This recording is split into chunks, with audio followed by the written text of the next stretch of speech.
Guys जरा याद कीजिए अपने बचपन की वो ज्योग्राफी क्लास जिसमें हमारे टीचर हमारे सामने खड़े होकर जब हमारे ही सोलर सिस्टम के बारे में पढ़ाते थे तो वो हमसे ये बोलते थे कि हमारे सोलर सिस्टम में 9 प्लैनेट्स मौजूद हैं जिनके नाम Mercury, Venus, Earth, Mars, Jupiter, Saturn, Uranus, Neptune और प्लूटो है। इंटरेस्टिंगली जैसे जैसे समय आगे बढ़ा हमारे बचपन की वो क्लासेस कहीं गुम हो गईं, लेकिन उसी के साथ गुम हुई एक अजीब सी चीज, वो थी प्लैनेट प्लूटो। क्योंकि गाइस एक दिन अचानक से पूरी दुनिया के रिसर्चर्स ने रातों रात ये मान लिया कि जिस प्लैनेट को हम हमारे सोलर सिस्टम का 9th प्लैनेट समझ रहे थे, प्रैक्टिकली वो तो कोई प्लैनेट कहलाने के लायक ही नहीं है। लेकिन सवाल तो ये खड़ा होता है कि आखिर 76 सालों से मौजूद एक प्लैनेट को रातों ही रात हमारे सोलर सिस्टम से बाहर क्यों निकाल दिया गया? क्या वास्तव में प्लूटो कुछ ऐसी क्वालिटीज को रखता है जो उसे प्लेनेट की कैटेगरी में एंटर होने नहीं देती, या फिर सच में सिर्फ प्लूटो की कुछ अजीब मिस्ट्रीज और सच को छिपाने के लिए ही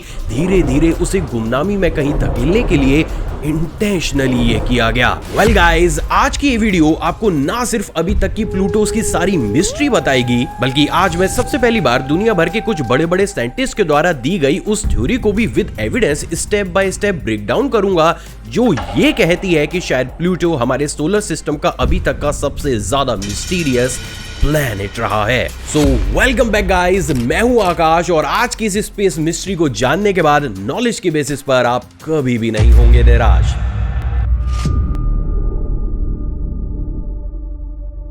छब्बीस जनवरी 1930 एरिजोना यूएसए की लोवल ऑब्जर्वेटरी में काम करने वाले फेमस एस्ट्रोनॉट क्लाइड डब्ल्यू टॉम्बॉक अपने एपरेटस पर एक बेहद ही अजीब से सिग्नल को कैप्चर करते हैं। इंटरेस्टिंगली इस सिग्नल को कैप्चर करने के बाद जैसे ही उन्होंने अपने इसे इंटीग्रेटेड प्रोग्राम के अंदर चलाया, उनको ये बात पता चली कि इस सिग्नल के अंदर एक बेहद ही अजीब सी आवाज भी मौजूद है। लेकिन गाइस इस अजीब सी आवाज से भी काफी ज्यादा मिस्टीरियस थी इस सिग्नल के अर्थ पर आने की डायरेक्शन। असल में क्लाइड को यह सिग्नल आउटर स्पेस में जिस जगह से आता हुआ रिसीव हुआ था, प्रैक्टिकली उससे पहले हमें उस डायरेक्शन से एक सिंगल भी ऐसा सिग्नल कभी भी रिसीव नहीं हुआ था जिसके अंदर ऐसी आवाजों को डिटेक्ट किया गया हो, और इसीलिए क्लाइड ने इस पर ज्यादा ध्यान बिल्कुल भी नहीं दिया। But as we all know कि जिन चीजों को हम काफी ज्यादा इग्नोर करते हैं, आगे चलकर वही चीजें हमारी रातों की नींदें उड़ाती हैं, और प्रैक्टिकली यही हुआ क्लाइड के साथ। असल में गाइस 26 जनवरी को पहली बार सिग्नल रिसीव होने के ठीक 48 घंटे के बाद क्लाइड को एक बार फिर से उसी डायरेक्शन से लेकिन और ज्यादा लंबे समय तक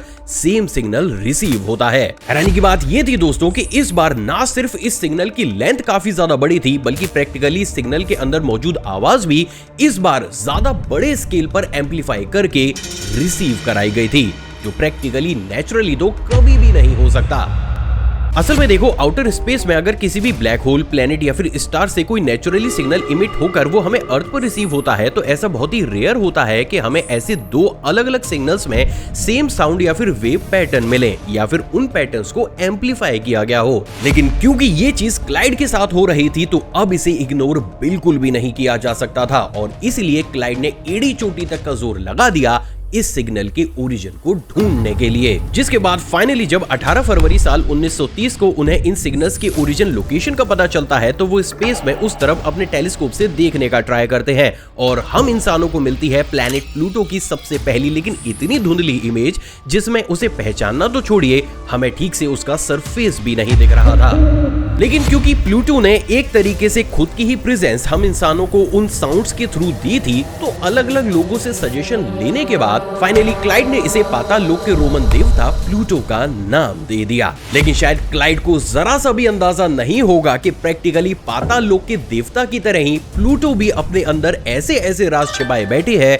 जो शायद आगे आने वाले समय में स्पेस की सबसे बड़ी मिस्ट्री बनेंगे।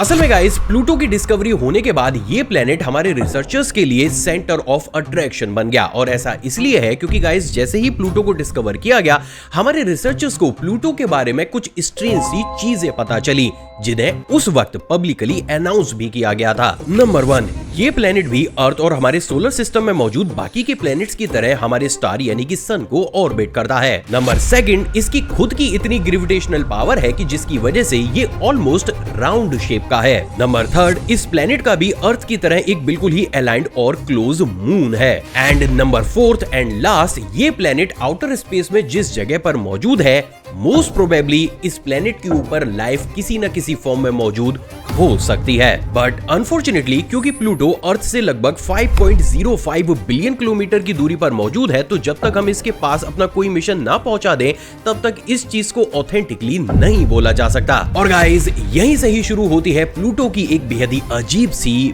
मिस्ट्री। असल में गाइस, जहां एक तरफ खुद नासा के रिसर्चर्स प्लूटो के बारे में पूरी दुनिया को बता रहे थे, तो वहीं दूसरी तरफ इसी ऑर्गेनाइजेशन के कुछ ऐसे लोग भी मौजूद थे जो इस बात पर जोर दे रहे थे कि नासा ने दुनिया को प्लूटो के बारे में जो कुछ भी बताया है वो अधूरा सच है। असल में गाइस, साल 1960 के आसपास स्काई एंड टेलीस्कोप नाम की एक मैगजीन को भी पब्लिश किया गया था, जिसमें क्लाइड और नासा के रिसर्चर्स के द्वारा प्लूटो के साथ हुए अजीबोगरीब एक्सपीरियंसेस के बारे में लिखा गया था। अमेजिंग बात यह है दोस्तों कि बात अगर इस मैगजीन के सबसे पहले एडिशन की जाए, तो उसमें ना हमें एक बेहद ही अजीब सा पैराग्राफ भी पढ़ने को मिलता है, जिसके अकॉर्डिंग जब क्लाइड ने इस प्लेनेट की डिटेल को नासा के साथ शेयर किया था, तो इनिशियली नासा इसके ऊपर ज्यादा रिसर्च और स्टडी करने में इंटरेस्टेड नहीं था। और ऐसा इसलिए था क्योंकि प्रैक्टिकली ये प्लेनेट हमारी अर्थ से बहुत ज्यादा दूरी पर मौजूद है, जिसके चलते हुए इस प्लेनेट पर स्टडी करना ना सिर्फ काफी ज्यादा जोखिम भरा काम था, बल्कि ये एक तरीके से काफी ज्यादा खर्चीला मिशन भी था। And honestly it's make a sense, क्योंकि आगे आने वाले समय में हम ऑलरेडी अपने अर्थ के आसपास मौजूद प्लैनेट्स और मून पर अरबों खरबों रुपए खर्च करके अपने मिशन को लॉन्च करने वाले थे। तो हम क्यों ही फालतू में इस टाइमलाइन को डिस्टर्ब करके एक ऐसे प्लैनेट पर अपने मिशन को भेजें जिसके बारे में हमें ये तक नहीं पता कि वहां पर मिशन को भेजना वर्थ भी होगा या फिर नहीं। बट सरप्राइजिंगली जब क्लाइड ने नासा के साथ प्लूटो से आने वाले उन स्ट्रेंज सिग्नल्स को शेयर किया, तब नासा ने उन सिग्नल्स में कुछ ऐसा डिटेक्ट किया जिसके चलते हुए उन्होंने प्लूटो के पास अपने मिशन को भेजने के लिए एड़ी चोटी तक कर जोर लगाना शुरू कर दिया। सिर्फ इतना ही नहीं, बल्कि इस मैगजीन में तो ये भी लिखा गया कि सिर्फ क्लाइड ही नहीं बल्कि नासा भी जब इनिशियली प्लूटो के ऊपर रिसर्च कर रहा था, तो उन्हें भी इस प्लेनेट से हाई पल्सेस के ऐसे सिग्नल्स रिसीव हुए थे जो इतनी दूर से और इतने छोटे प्लेनेट से इतनी बड़ी ताकत या फिर स्ट्रेंथ में रिसीव हो ही नहीं सकते थे। एक और चीज जो इस पूरे सिनेरियो को काफी ज्यादा कॉम्प्लिकेटेड करती है वो ये है दोस्तों कि अगर हम इस मैगजीन के सबसे पहले एडिशन को एक तरफ रखकर बाकी के एडिशंस पर नजर डालें, तो उन सभी एडिशन से इस अजीब से एक्सपीरियंस वाले पैराग्राफ और उसकी डिटेल को हटा लिया गया था। अब आगे चलकर ये इंफॉर्मेशन चुपके से क्यों हटा ली गई, इसका कोई भी जवाब ओपन डोमेन में मौजूद नहीं है। अब देखो गाइस, क्योंकि यहाँ तक पूरी दुनिया ऑलमोस्ट प्लूटो के बारे में वो सब कुछ जान चुकी थी जो उन्हें नासा के द्वारा बताया गया था, तो फाइनली हमारे रिसर्चर्स ने प्लूटो को हमारे सोलर सिस्टम का 9th प्लेनेट घोषित कर दिया। जिसके बाद 24 अगस्त 2006 यानी कि लगभग 76 सालों तक हमने ये पढ़ा कि प्लूटो हमारे सोलर सिस्टम का 9th प्लेनेट है। एंड उसके बाद बैंग, अचानक से इस प्लेनेट को हमारे सोलर सिस्टम के पार्ट से हटा लिया गया। लेकिन सवाल तो यह है कि आखिर ऐसा किया ही क्यों गया। असल में गाइस, साल 2016 में नेशनल एस्ट्रोनॉमिक यूनियन और नासा ने मिलकर हमारे सोलर सिस्टम में मौजूद सभी मून्स, प्लैनेट और अलग अलग ऑब्जेक्ट्स के लिए एक एडवांस पैरामीटर डिसाइड किया, जिसके अकॉर्डिंग हमारे सोलर सिस्टम में मौजूद सिर्फ उन्हीं प्लैनेट्स को अब प्लैनेट की कैटेगरी के अंदर रखा जाएगा जिनका शेप राउंड हो, वो सन को ऑर्बिट करते हो और अपनी ऑर्बिट में डोमिनेंस को दिखाते हुए अपने आसपास के स्पेस जंक या फिर कचरे को साफ करते हो। असल में देखो, सिंपल लैंग्वेज में चाहे हमारा प्लेनेट अर्थ हो या फिर सोलर सिस्टम के बाकी के प्लैनेट्स, वो सभी सन को एक सर्टेन पाथ में ऑर्बिट करते हैं। लेकिन ये सभी प्लैनेट्स अपने पाथ में आने वाले सभी स्पेस जंक या फिर मीटियोर को अपनी ग्रेविटेशनल पावर की वजह से काफी ज्यादा खुद से दूर रखते हैं। लेकिन बात अगर प्लूटो की जाए, तो क्योंकि प्लूटो हमारे सोलर सिस्टम के बाहर मौजूद कूपर बेल्ट में अपने ऑर्बिट को कंप्लीट करता है, तो वो वहां पर मौजूद ऑब्जेक्ट्स को क्लीन नहीं कर सकता। असल में देखो, कूपर बेल्ट एक डोनट शेप जैसी बेल्ट का रीजन है जिसमें हजारों की तादाद में आइसी और पथरीले सेलेस्टियल बॉडीज मौजूद है। अब क्योंकि प्लूटो इनके बीच में मौजूद होकर अपने ऑर्बिट को पूरा करता है, तो उसके लिए इतना सारा कचरा साफ कर पाना काफी ज्यादा मुश्किल है। और यही वो एक सबसे बड़ा रीजन है जिसके चलते हुए साल 2016 में इसे एक ट्रेडिशनल प्लेनेट की कैटेगरी से हटाकर एक ड्वार्फ यानी कि बौने ग्रह की कैटेगरी के अंदर डाल दिया गया। लेकिन सवाल तो ये है कि क्या इसको हमारे सोलर सिस्टम से अलग थलग करने के पीछे का रीजन सिर्फ इसके ऑर्बिट को क्लीन ना कर पाना था? Well guys, according to many researchers, बिल्कुल नहीं।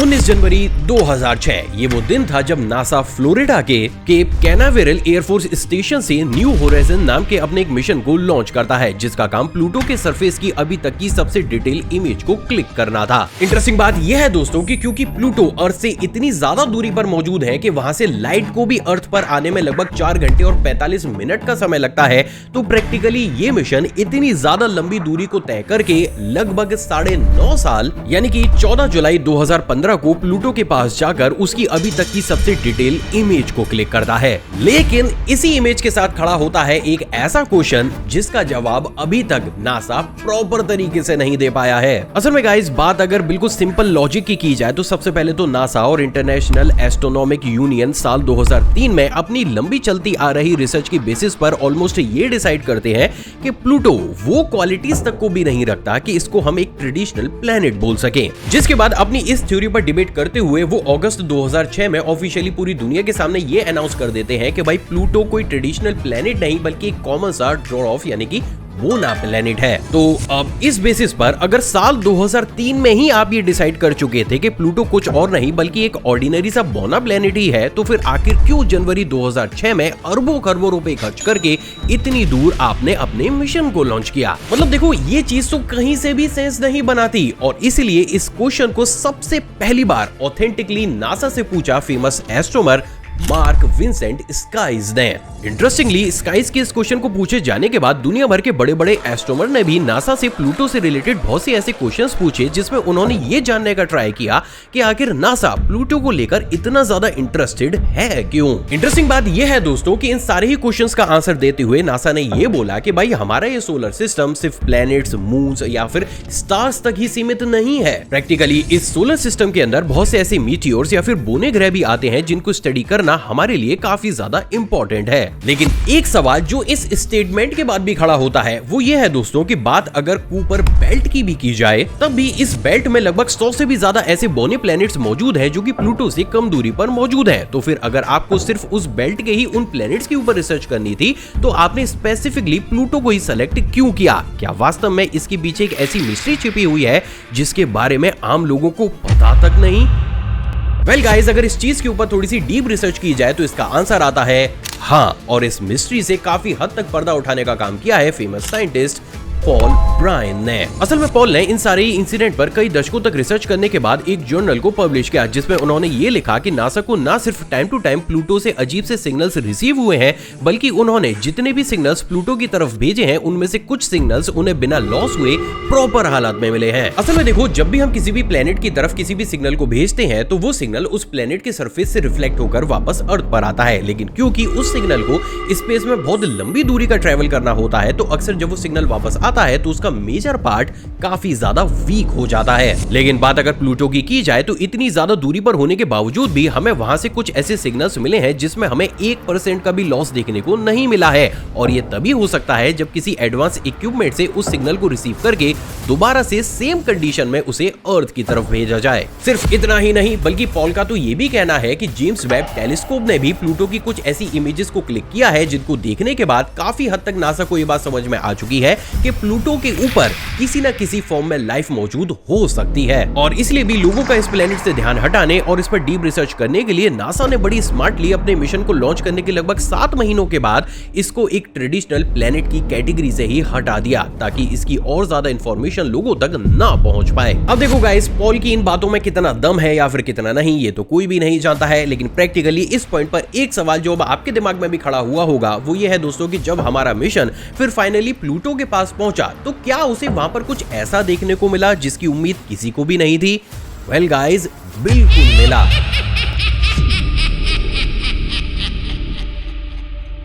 जरा इस इमेज को देखिए, ये वो स्ट्रक्चर है जो क्रैब अपने अंडे देने के लिए पूरे ही बीच पर बनाते हैं। अब इस इमेज के बाद जरा इस इमेज को देखिए। असल में ये इमेज किसी बीच की नहीं बल्कि न्यू होराइजन मिशन के द्वारा ली गई प्लूटो की बर्फीली सतह की इमेज है। और गाइस, प्लूटो के ऊपर मिले हुए ये स्ट्रक्चर हूबहू मैच करते हैं बीच पर क्रैब्स के द्वारा बनाए गए स्ट्रक्चर से। उससे भी ज्यादा हैरानी की बात यह है दोस्तों कि प्लूटो के ये स्ट्रक्चर जिस रीजन में मिले हैं एग्जैक्टली उसी जगह पर प्लूटो का ऑलमोस्ट सारा लिक्विड पानी बर्फ के नीचे छिपा हुआ है। एक और चीज जो प्लूटो की मिस्ट्री को काफी ज्यादा कॉम्प्लिकेटेड बनाती है वो ये है दोस्तों कि अगर आप इस रीजन को काफी ज्यादा डिटेल वे में देखेंगे तो यहाँ पर आपको काफी बड़े बड़े क्रैक्स नजर आएंगे। और पता है ये क्रैक्स बने कैसे? ये बने हैं एबनॉर्मल ग्रेविटी की वजह से। असल में देखो, अभी तक हमने जितने भी प्लैनेट्स को स्टडी किया है उसमें ग्रेविटी हमें हमेशा ही इवन नजर आई है, लेकिन बात अगर प्लूटो की जाए तो प्लूटो के इस रीजन में हर कुछ किलोमीटर के बाद ग्रेविटी या तो सडनली बढ़ जाती है या फिर कम हो जाती है। और बात अगर हमारी बेसिक साइंस की जाए